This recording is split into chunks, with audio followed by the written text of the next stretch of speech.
कांग्रेस सदर मल्लिकार्जुन खड़गे ने कहा कि वजीर आजम नरेंद्र मोदी पूछते हैं कि कांग्रेस ने पिछले 70 सालों में क्या किया। उन्होंने कहा कि कांग्रेस ने इतने सालों तक जमहूरियत और आइन को बचाकर रखा, तभी जाकर आज मोदी वजीर आजम बन पाए हैं। इनके राज में अगर कोई बोलता है तो उसे जेल में डाल दिया जाता है।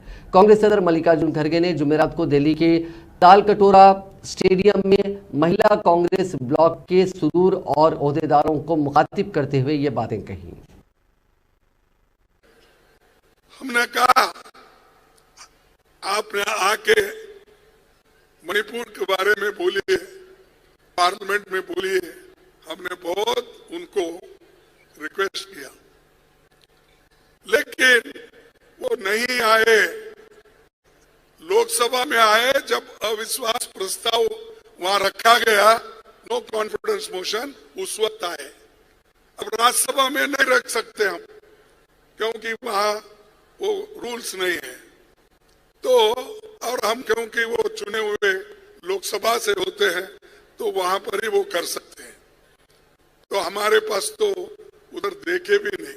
अरे एक ही प्रीमाइसेस में है, एक तरफ लोकसभा है, एक तरफ राज्यसभा है, लेकिन उधर झांक के भी नहीं देखे।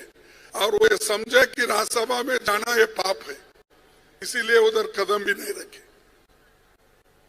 और इतने लोग, 300 के नजदीक लोग मारे गए, 600 से ज्यादा लोग घायल हो गए, 6000 से ज्यादा घर जल गए, जलाए गए, मोटर गाड़ी स्कूटर एवरीथिंग। उसका भी पता नहीं, वहां पर उसके बारे में भी नहीं बोले, मुंह नहीं खोले। मुंह जब खोले, लाल किले पे खोले, वो भी 2 मिनट के लिए,